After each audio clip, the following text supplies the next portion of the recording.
اور آگے نظام بڑھنا چاہیے. اپنے بچوں کو بھی اس میں بھیجو. اگر کوئی گلے شکوے ان ذمہ داران سے ان کا احساس آ کر بتاؤ اور بھئی اپنے بچوں کا فائدہ اٹھاؤ. دینی تعلیم، عصری تعلیم، دنیاوی تعلیم بھی ضروری ہے اور دینی تعلیم بھی ضروری ہے. ایک بات یاد رکھنا، جو بچہ کلام پاک پڑھ کر حفظ کر کے ہندی انگلش کی تعلیم حاصل کرتا ہے وہ ان بچوں کو پیچھے چھوڑ دیتا ہے جو خالص اسکولوں میں جا رہے ہیں. ان کو سلیقہ پانی پلانے تک کا نہیں. کوئی علماء کرام منع نہیں کرتے. آج ہمیں اچھے ڈاکٹروں کی ضرورت ہے، آج ہمیں اچھے ججوں کی ضرورت ہے، آج ہمیں اچھے ماسٹروں کی ضرورت ہے، آج ہمیں اچھے نیتاؤں کی ضرورت ہے، آج ہمیں اچھے قاریوں کی ضرورت ہے، آج ہمیں اچھے مولویوں کی ضرورت ہے. لیکن میرے بھائیوں بھیجو تو صحیح. یہ سب سے کھٹال بچہ، ناک لٹک رہی ہے، کپڑے پھٹ رہے ہیں، جا تو حافظ جی کے دورے چلا.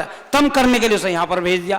حافظ جی ایک ڈنڈی ماری، ڈنڈا لے کر سر پہ چڑھ گیا کہ آج ہی بستر ٹھا لیا، ہمارے ٹکڑ کھا رہا، ہمارے بچوں کو پیٹ رہا. یہ حالات ہمارے ہو چکے ہیں. کیا ہمارے بچے پڑھیں گے؟ ایسے نہیں پڑھ سکتے. کوئی بھی ہو استاد استاد ہے، اس کا احترام بہت ضروری ہے. جب تک دل سے اس کا احترام نہیں کرو گے علم دین ہمارے پاس نہیں آئے گا. یاد رکھو یہ علم اور علماء یہ چیز وہاں باقی رہتی ہے جہاں اس کی قدر ہوتی ہے. جھیل میں پانی بڑھتا ہے، جہاں گڈھا ہوتا ہے وہیں تو پانی رکتا ہے. جہاں گڈھا نالی نہیں ہے وہاں پانی کیسے رکے گا؟ یہ علم اور علماء وہاں باقی رہتے ہیں جہاں اس کی قدر ہوتی ہے. سمرقند بخارا جا کر کے دیکھو، ایک وقت تھا وہاں پر علم کے چرچے اور علم کے نغمے، علم کی محفلیں، علم کی مجلسیں. آج وہاں کوئی اللہ کا نام لینے والا بھی نہیں ہے. یہ علم وہاں سے چل کر دلی آیا، دلی سے دیوبند آیا، سہارنپور آیا، بڑے شہروں میں آیا، پھر ضلعوں میں آیا، پھر قصبوں میں آیا. اب دیہاتوں میں علم کا چرچا ہے. جتنے مقرر، جتنے علماء، جتنے مفتیان کرام، اس اکثر 95% میں کہہ سکتا ہوں یہ سب گاؤں اور دیہاتوں کے ہیں. گاؤں سے اٹھ کر آئے، بالکل سیدھے سادے دیہاتوں سے. ہم بھی گاؤں کے ہیں. تو اس لیے میرے بھائیوں آج ہمارے جتنے علماء گاؤں دیہاتوں کے، لیکن ان مدرسوں کی برکت سے الحمدللہ حکومتوں کا بھی جواب دے رہے ہیں اور سب کام کر رہے ہیں ہمارے علماء کرام. اب یہ وقت تربیت اسلام بل کا مسئلہ چل رہا ہے، اس کو ہمارے علماء بڑی مضبوطی کے ساتھ، رمضان مبارک کا مہینہ ہے، جنتر منتر پر دھرنا ہے. رمضان مبارک کا مہینہ ہے، پٹنہ کے گاندھی میدان میں دھرنا ہے. رمضان مبارک کا مہینہ ہے، جگہ جگہ علماء کرام نے آواز، اپنے حق کی آواز اٹھانی چاہیے. تو اس لیے میرے بھائیوں شاعر نے کہا تم جتنا تلاش ہوگے یا سلا ہوگا. اسلام وہ پودا ہے، کاٹو تو ہرا ہوگا، دھونے سے نہ چھوٹے گا، یہ خون ہمارا ہے. تلواروں کے سائے میں سجدہ ادا ہوگا. مظلوم تو ہے لیکن مجبور نہیں ہیں ہم ضد پکڑ آئے، ایک حشر بپا ہوگا. اس لیے میرے بھائیوں زیادہ کچھ نہ کہتے ہوئے بس یہی درخواست تھا آپ حضرات سے کہ اپنا پیسہ بچوں کی تعلیم پر خرچ کرو، اپنا پیسہ بچوں کی صحت پر خرچ کرو. کیونکہ اللہ کے نبی نے فرمایا اطلبوا العلم ولو کان بالسین، علم حاصل کرو چاہے تمہیں ملک چین جانا پڑے. اطلبوا العلم من المہد الی اللحد، علم حاصل کرو باقی گود سے قبر تک. اس لیے میرے بھائیوں علم بہت بڑی چیز ہے. علم وہ دولت ہے جو کبھی لٹتی نہیں، خرچ کرنے سے کبھی گھٹتی نہیں. یہ تقسیم بھی نہیں کیا جا سکتا. 3 بچے گھر کے ہیں، ایک قاری ہو گیا، ایک ڈاکٹر ہو گیا، ایک ماسٹر ہو گیا. باپ نے خرچ کیا، سارے بھائیوں نے خرچ کیا. اب وہ علیحدہ علیحدہ ہو گئے، دیواریں تقسیم ہو جائیں گی، مکان تقسیم ہو جائیں گے، زمین بھٹا تقسیم ہو جائے گا. یہ نہیں تقسیم ہونے کا. وہ ڈاکٹر ہے تو ڈاکٹر رہے گا اپنے گھر کا، انجینئر قاری اپنے قاری رہے گا. تو بھائی علم تقسیم بھی نہیں ہوتا. تو اس لیے بھائی سبھی آج لوگ سب عہد کرو انشاءاللہ مدرسے میں اپنے بچے بھیجیں گے اور اس مدرسے کا خیال رکھیں گے اور تمام مدرسوں کا دھیان رکھیں گے، علماء کا خیال رکھیں گے.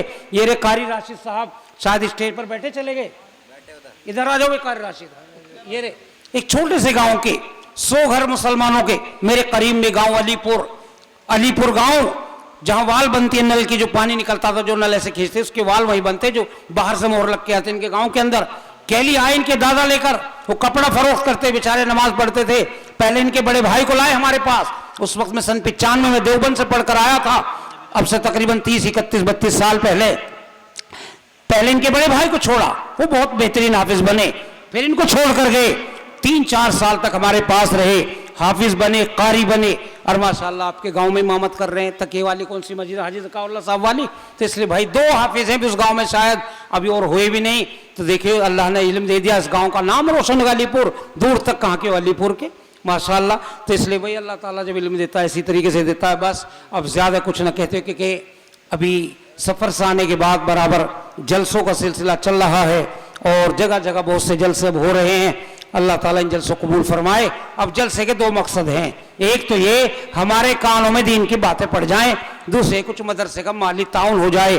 یا آپ کا گاؤں بڑا مشہور بڑا مقبول دیپا کمال پور دور تک مشہور, یہاں کے بھٹے مشہور, یہاں کے نیتا مشہور, یہاں کے چودھری مشہور, اور ماشاءاللہ اللہ نے بہت نوازا اس گاؤں کو, لیکن تھوڑی سی کنجوسی سی ہے ہمارے اندر. برا مت ماننا, میں بھی برادری کا آدمی ہوں, برا مت ماننا, تھوڑی کنجوسی سی ہے. ورنہ مدرسے میں آج کچی زمین رہتی, یہاں تو میرے بھائیوں سیمنٹ کی جو اینٹ یہ ٹائلس کہتے ہیں, کوئی پردھان لگوا دیتا, کوئی ضلع پنچایت لگوا دیتا, یا کوئی اور بھی لگوا سکتا تھا, لگوا غیر مسلم لگوا رہے ہیں. ابھی میں ایک جلسے میں تقریر کر کہا مظفر نگر, وہاں کے پردھان جی بیٹھے تھے, جاٹ تھے یا گوجر, کہا جی قاری صاحب سارا میں نے لگوایا 6 لاکھ روپے کا, تلک ایسا لمبا, وہاں بیٹھے 50,000 روپے وہاں بھی دیے, یہ سارا میں نے لگوایا ہے. جبکہ چوڑیالے گئے, ابھی چوڑیالے پچھلے ہفتے جلسے کی دعا کرائی, یہ سارا کھرنجا میں نے لگوایا. غیر مسلم پردھان ہری جنتا شاید نے کون تھا, اسٹیج پر بیٹھا رات کو جلسے کے اندر.